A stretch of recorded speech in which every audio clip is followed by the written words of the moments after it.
नमस्कार, मैं उमेश व्योम टीवी के इस पेज पर आपका स्वागत करता हूं। हम सीधा कट टू कट आ जाते हैं 42वें संशोधन पर। हमारा राष्ट्र के बारे में कहा जाता है, हमारा राष्ट्र माने भारतवर्ष, कि भारत एक समाजवाद, लोकतांत्रिक, धर्मनिरपेक्ष और पंथ से जुड़ा हुआ एक ऐसी प्रणाली से संसदीय व्यवस्था को संचालित करता है जो विश्व के सबसे बड़े तंत्र में हम कहते हैं कि इससे बड़ा लोकतंत्र कहीं नहीं है। आज हमारे बीच हैं इसी अपने देश की सामरिक स्थिति पर बात करने के लिए चित्रकूट से चलकर आए सीताराम शरण जी। हम लोग तो पहले अपने चैनल पर उनका स्वागत करेंगे। बाबा, आपका स्वागत है। इस चैनल के माध्यम से भी आपका भी हार्दिक स्वागत है, और आपके जितने भी दर्शक दीर्घा जो है, जो देख रहे हैं, सुन रहे हैं, उन सबों को हार्दिक आशीर्वाद है, शुभकामनाएं। बाबा, आप भारतवासी? जी बिल्कुल, मैं गर्व से कहता हूँ मैं भारतवासी। इसको कहने में गर्व वाली बात कहाँ से आती है बाबा?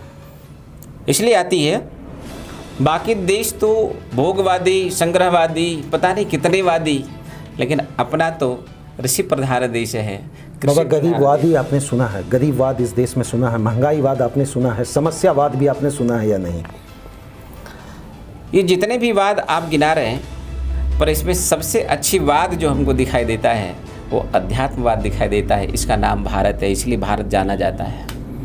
धर्मनिरपेक्ष ही आप रहने देंगे कि वाकई किसी धर्मों को लेकर ही आप आगे बढ़ेंगे? धर्म कभी निरपेक्ष हो ही नहीं सकता है। धर्मनिरपेक्ष ये जो समाज में एक शब्द लाकर कहीं न कहीं तुष्टिकरण नीति को अपनाकर कहीं न कहीं ठगने का प्रयास का काम है। ये तो बाबा 42वें संशोधन 1976 से स्टिल 2013 तक हम आगे कभी किसी का विरोध नहीं सुने कि भारत को हिंदू राष्ट्र घोषित। अब ये बात क्यों? जब हिंदुस्तान और पाकिस्तान की जब बात आती है तो एक बात मैं आपको बताऊं, पूरे विश्व में कौन सा ऐसा देश है जिस देश को एक बार नहीं कई बार बांटा गया हो, तो शायद आपके मुंह से यही निकलेगा कि वो भारत है। क्या भारत एक ऐसा प्रसाद है जब चाहो तो बांट लो? एक सवाल है। बाबा, मुझे लग रहा है पर्दे में आप किसी पार्टी का विरोध कर रहे हैं। नहीं, मैं पार्टीवाद की बात नहीं कर रहा हूँ। मैं ये कह रहा हूँ किसने बांटा बाबा? कि धर्म के नाम पर अगर पाकिस्तान चाहिए तो भारत में मुसलमान की आवश्यकता क्या है?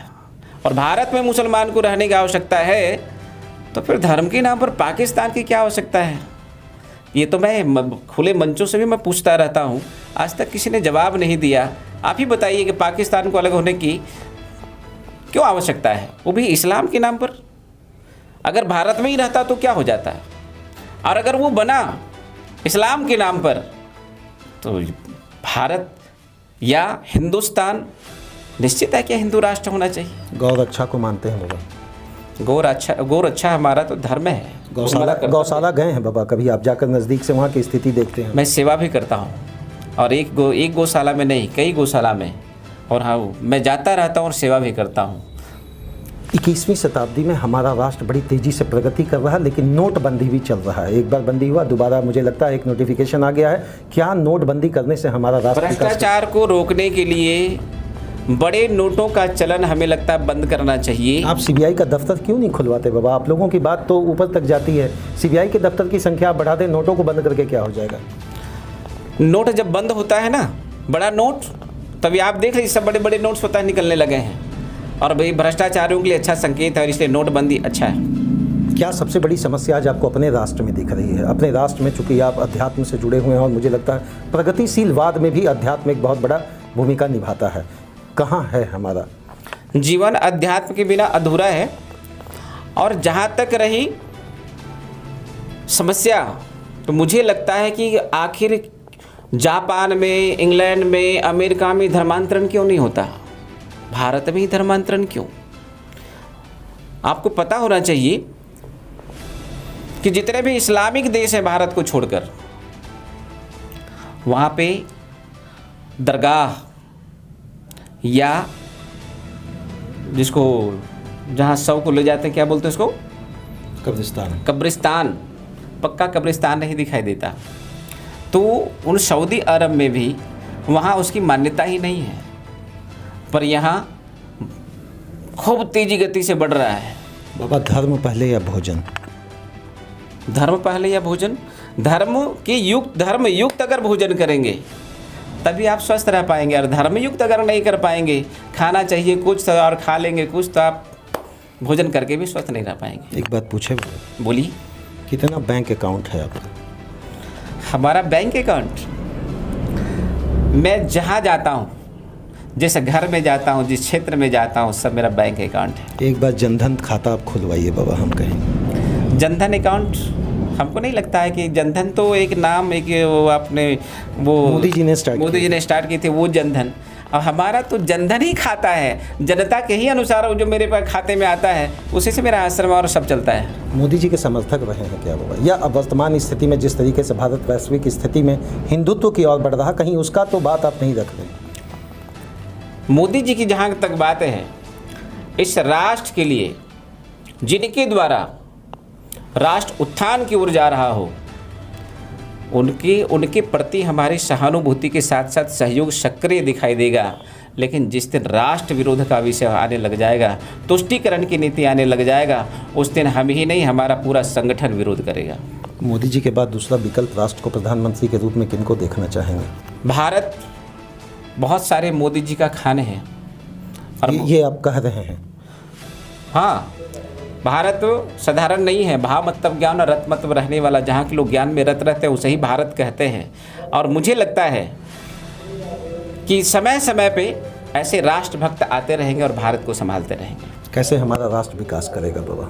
इस वर्तमान स्थिति में इतनी सारी समस्याएं हैं, हर घर, हर जगह, हर जिला, हर राज्य, कैसे विकास करेगा? अध्यात्म के अगर माध्यम से हम जानना चाहें तो अध्यात्म के माध्यम से यही जानना चाहेंगे। जिस दिन हर घर में गीता और रामायण हो जाएगा, जिस दिन हम रामायण को पढ़कर, रामायण को सुनकर उनके अनुसार हम चलने लग जाएंगे, तो आने वाला समय में जो पहले हमारा भारत विश्वगुरु के स्थान पे खड़ा था, आने वाला समय भी हमारा भारत विश्वगुरु को मार्गदर्शन करेगा, विश्वगुरु बनकर रहेगा। एक अंतिम प्रश्न बाबा, बोलिए।